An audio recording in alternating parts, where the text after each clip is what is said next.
आज हम लोग बच्चों कुछ अन्य रोगों के बारे में अध्ययन करेंगे जो संक्रामक रोग होते हैं। आप देख रहे हैं बोर्ड पर लिखा हुआ है अमीबाइसिस। अमीबाइसिस जो है ये भी एक संक्रामक रोग है जो दूषित जल अथवा दूषित भोजन के संक्रमण से उत्पन्न होता है। कहने का अभिप्राय ये है, यदि कोई स्वस्थ व्यक्ति दूषित जल अथवा दूषित भोजन अकस्मात ग्रहण कर लेता है और अगर उसके शरीर में इतनी क्षमता नहीं है कि वो उससे आने वाले हानिकारक जीवों को नष्ट कर सके या उससे लड़ सके, तो उसके अंदर यह रोग उत्पन्न हो सकता है। साधारणतया इसको खूनी पेचिश भी कहते हैं। एंट अमीबा हिस्टोलिटिका, आप देख रहे हैं एंटामीबा हिस्टोलिटिका, ये इसका परजीवी है जिसके द्वारा ये फैलता है। एंट माने आंतरांग, यानी कि शरीर के अंदर के अंग यानी कि आहार नाल।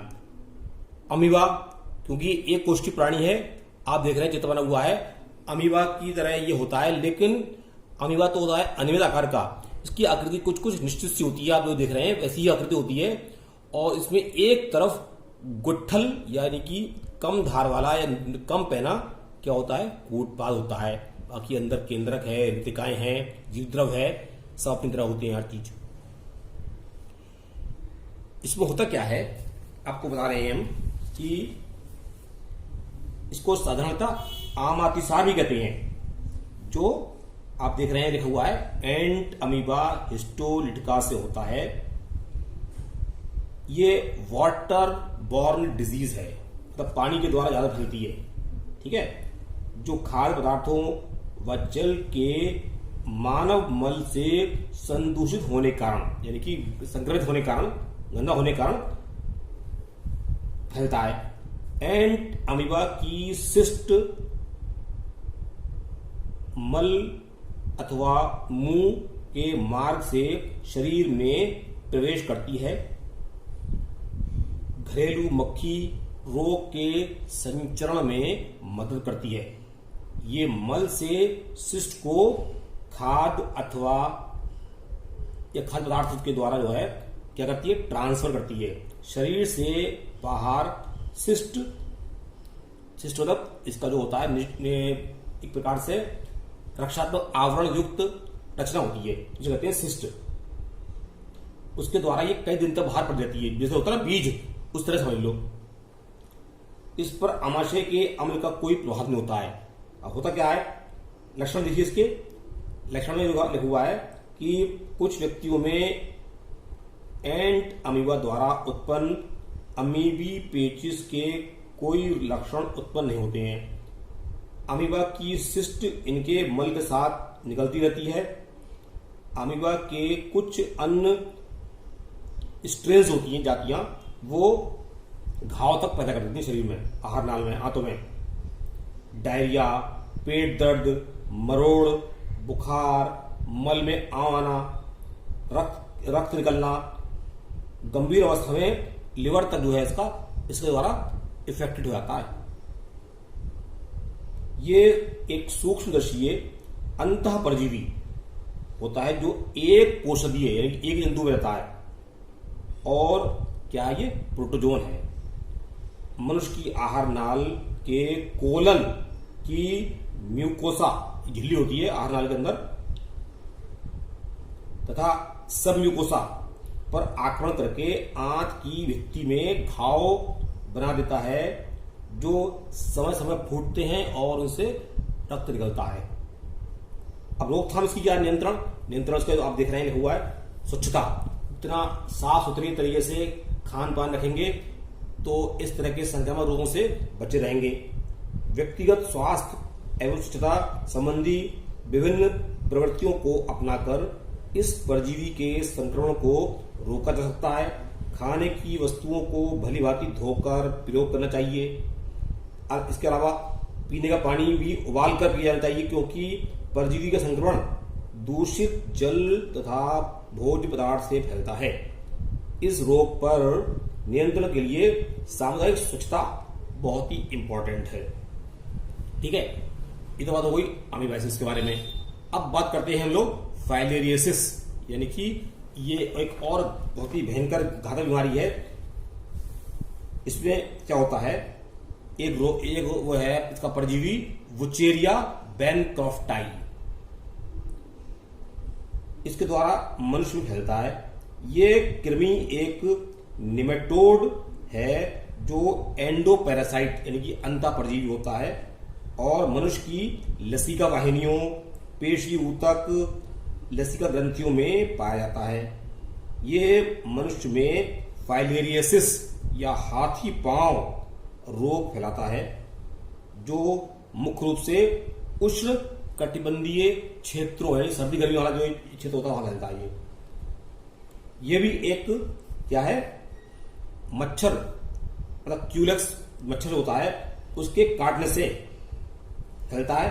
क्योंकि मच्छर जो है रक्त चूसने के लिए तो मनुष्य की त्वचा को काटता है, तो माइक्रोफाइलेरी इसकी जो होती है अवस्था वो मनुष्य के शरीर में प्रवेश कराती है इसके लार से, और मच्छर जो है खून चूसने चला गया लेकिन इसको दे गया आपके लिए।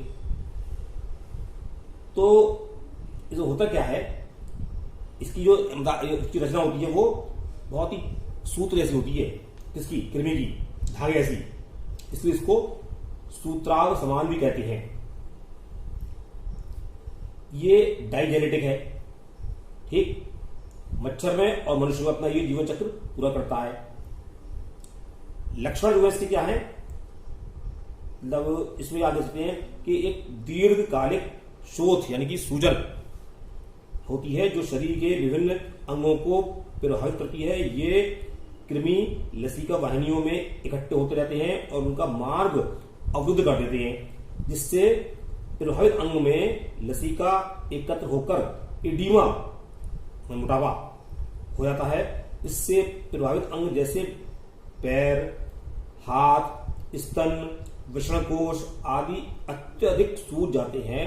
पैर बहुत मोटा हो जाने के कारण इसे हाथी पांव कहा जाता है। इन अंगों की त्वचा और क्यूटिकल बहुत जो होती है बहुत मोटे होते हैं, त्वचा का रंग गहरा हो जाता है। बुखार और लिम्फ गांठ में सूजन आती है, इसे मतलब मुख्य लक्षण है, प्राथमिक लक्षण है, और इसकी उपस्थिति जो है जांच करके पता आ जाती है। तो नियंत्रण करके यही है मच्छर की रोकथाम करना। मच्छर अगर आप जैसे घर पर रहते हैं, सोते हैं, तो मच्छरों का संक्रमण होगा ही, लेकिन उसे बचना है। तो बचने के लिए कैसे सोया जाएगा, जिन्होंने जगह में सोएंगे, मतलब मच्छरों से मच्छर से बेस्ट है मच्छरदानी। मच्छरदानी से बेस्ट कोई भी अल्टरनेट नहीं है। बाकी चाहे आप कुछ भी लगा लें, कोई क्रीम लगाएं, पाउडर लगाएं, तेल लगाएं या कोई कॉइल लगाएं, ये सब जो है हानिकारक पदार्थ होते हैं, शरीर के लिए किसी न किसी रूप में हानि पहुंचाते हैं। मगर मच्छरदानी जो है एक ऐसा उपाय है जो मच्छरों से सबसे सफल तरीके से और बिना किसी नुकसान के, साइड इफेक्ट के आपकी रक्षा करता है। तो मच्छरों से बचने के लिए हमें अगर उपाय सही से कारगर हो जाए तो कोई भी मच्छर जनित रोग शरीर में नहीं फैल सकता है। अब देखिए आगे एस्केरियोसिस, ये क्या होता है। एस्केरियोसिस रोग हेलमिंथ परजीवी एस्केरिस के द्वारा होता है। एस्केरिस मनुष्य की आहार नाल में पाई जाने वाला एक औषधीय अंता परजीवी होता है। इसकी उपस्थिति बच्चों में ज्यादा हानिकारक होती है। बच्चों की वृद्धि को रोकता है, द ग्रोथ उनकी, तथा उनकी स्मरण शक्ति कम हो जाती है। बहुत अधिक संख्या में पाए जाने पर मितली, उतरशूल यानी कि कोलिक पेन जैसे लक्षण होते हैं, मतलब पेट में दर्द हुआ एक प्रकार से।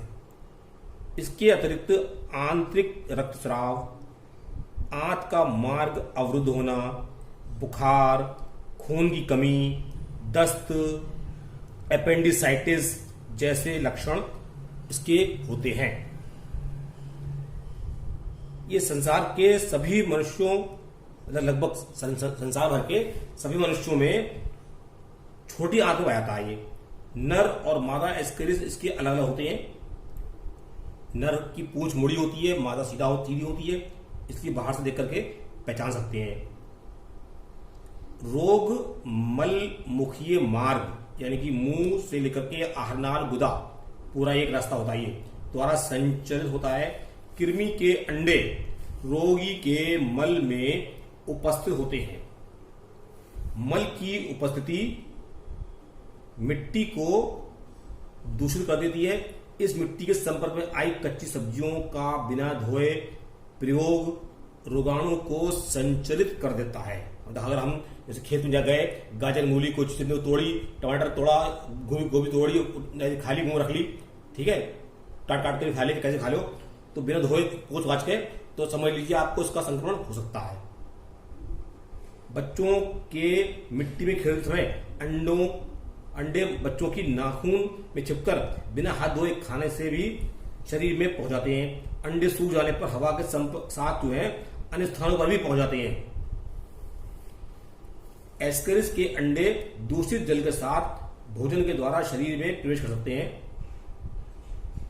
इसके संक्रमण से बचने के लिए हमें कच्ची सब्जियों को धोकर खाना चाहिए, पकाकर उबाल कर खाना चाहिए। पीने का पानी शुद्ध तथा संक्रमण रहित होना चाहिए, ठीक है। भोजन ग्रहण करने से पहले हाथों को अच्छी तरह साबुन से धोना चाहिए, जो आजकल जरूरी है, आप पढ़ रहे हैं, कोरोना चक्कर में धोना पड़ रहा है। हाथ पर हाथ रखकर बैठो, हाथ धोते रहो।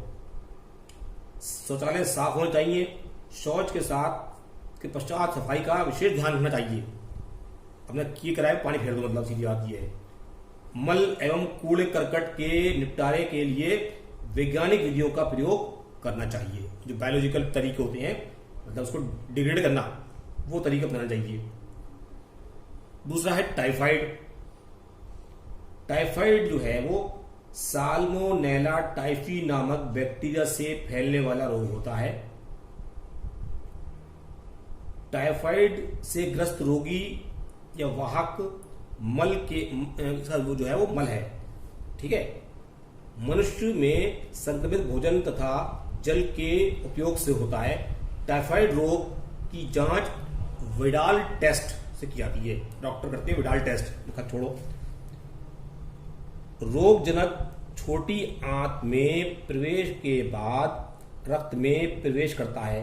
रक्त द्वारा ये लिवर स्प्लीन में पहुंच जाता है। यहां इसका मल्टीप्लिकेशन होता है, संख्या बढ़ती है, क्या करता है, जनन करता है अपना, और फिर संख्या बढ़ती आती है। और उसके बाद क्या होता है, एक बार जब संख्या बढ़ाती है, जीवाणु छोटे आते पहुंच जाते हैं। रोग से ठीक होने बाद जीवाणु रोगी व्यक्ति के जो है पित्ताशय में रहते हैं और धीरे धीरे मल के साथ शरीर से बाहर आते रहते हैं। ये जो है इसकी खासियत है। लक्षण जो है इसके आप देख रहे हैं, संक्रमित भोजन और जल ग्रहण करने के 7 से 14 दिन के बाद टाइफाइड बुखार आता है, हफ्ते 2 हफ्ते बाद, और रेगुलर बढ़ता रहता है। 1 सप्ताह के बाद मनुष्य के आहार नाल की क्रियाशीलता पर प्रभाव पड़ता है। अत्यधिक तीव्र पेट दर्द, सिर दर्द, तेज बुखार इसके मुख्य लक्षण हैं। आंतों से रक्तस्राव, पैर व छाती पर छोटे छोटे गुलाबी दानों का उभरना, जीभ पर सफेद पदार्थ जमा होना, भूख न लगना, पेट का मुलायम होना, कब्ज या फिर अतिसार, डायरिया, ये सब जो है इसके लक्षण है। रोकथाम की जो है टाइफाइड जो है आपको बताया हमने, एक जल जनित रोग है, मतलब पानी से फैलता है, दूषित पानी पीने से। इसलिए व्यक्ति व सामुदायिक स्वच्छता यानी इंडिविजुअल और कम्युनिटी पूरी इसकी, मतलब अपने समाज की स्वच्छता के उपायों द्वारा स्वच्छ जल की उपलब्धता सुनिश्चित कर इससे रोका जा सकता है। मक्खियां भी जो है वो रोगाणु का स्थानांतरण कर खाद्य पदार्थ को दूषित करती हैं, अतः उनकी रोकथाम भी जरूरी है। खाद्य पदार्थ का सुरक्षित रख रखाव, ढके रहना, इससे बचना भी एक आसान उपाय है। इसका टीका भी है, टीका भी बन गया है इसका, 15 साल की उम्र तक टीका लगा सकते हैं इसका।